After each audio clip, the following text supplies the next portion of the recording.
You're very good at your job and you're terrible at talking about it. But there's a method that the best CEOs use to answer what you do that makes a prospective client stop and lean in instead of nodding politely.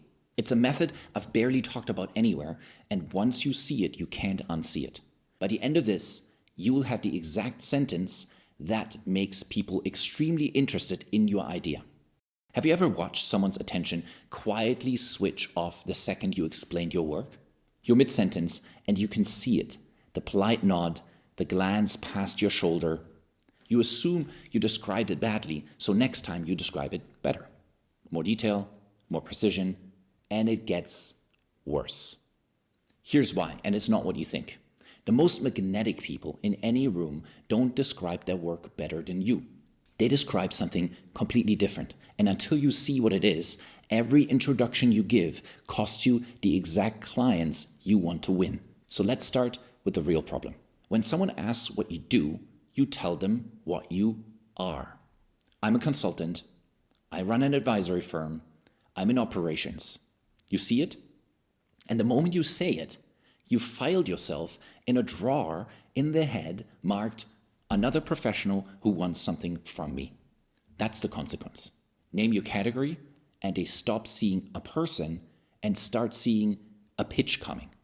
What they never tell you, people aren't interested in businesses, and they never have been. A business is a thing that exists to make money. And the second someone senses that, a door quietly closes.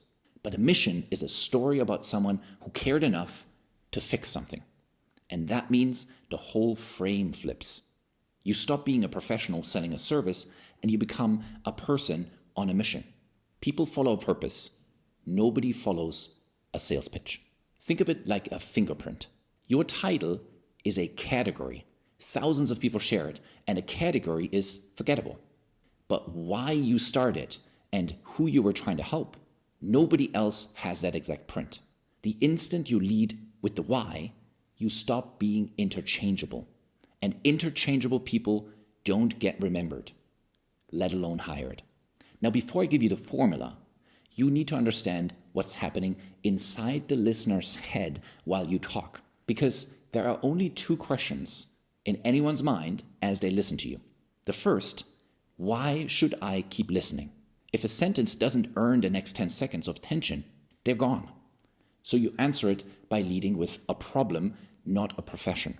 The problem you solve is the thing they actually care about, because they or someone they know is probably living it.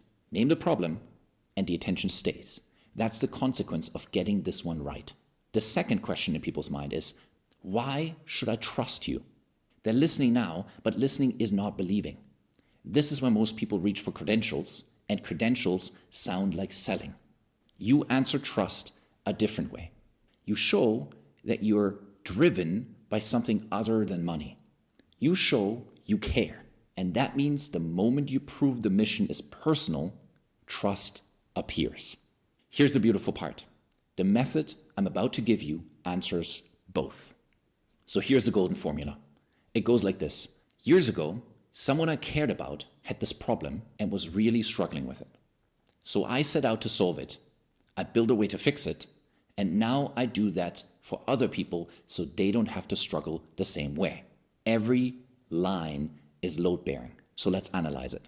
Someone I cared about answers trust. You're a human who cares, not a vendor. Had this problem answers attention. They're already checking whether they have it too. And this forces you to lead with the one problem you know how to solve best. I set out to solve it makes your mission, not a business. And so others don't have to struggle is the invitation that makes them want it. Okay, let's apply this to your world. Don't say, I'm a financial advisor. Say this. A few years ago, I watched my father almost lose his house. Not because he didn't work hard. He did his whole life.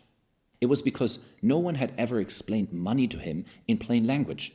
And by the time he understood his options, it was nearly too late. I decided no one I worked with would ever be in that position again. So I became an advisor, and now I sit down with people exactly like him and make sure they actually understand the decisions in front of them. Same job, completely different person standing in front of them. Imagine yourself meeting these two at a dinner party. The first one you forget at the door. The second one you introduce to your sister. So here's where this leaves you. The next time you're at the conference, the client dinner, talking to a stranger, and someone asks you what you do, you have a choice. You can hand them your category and watch the attention drain, or you can hand them your fingerprint, the struggle that started it, the person you were trying to help, the purpose you're still on. Here's the big picture. You were never bad at talking about your work. You were answering the wrong question. If you just take away one thing from this video, let it be this. People don't want to know what you are. They want to know what you care about. Give them what you are and you're chasing interest. Give them what you care about and they walk toward you. That's people science. The next layer, what to say in the 30 seconds after they lean in so interest turns into how do I work with you?